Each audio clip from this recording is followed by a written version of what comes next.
கர்த்தரோ அவரை நொறுக்க சித்தமாகி. கர்த்தரோ பிதாவாகிய தேவன் தம்முடைய குமாரனை குறித்து சொல்லப்பட்டிருக்கிறது. நல்ல கவனிக்க. கர்த்தரோ அவரை நொறுக்க சித்தமாகி. வசனம் எப்படி முடியுது?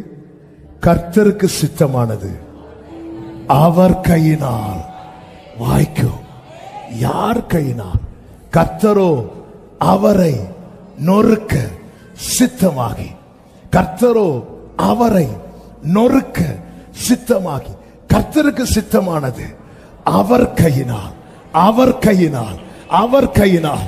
இந்த பகல் வேளையில் கர்த்தர் பேசுகிற வார்த்தை இதுதான்.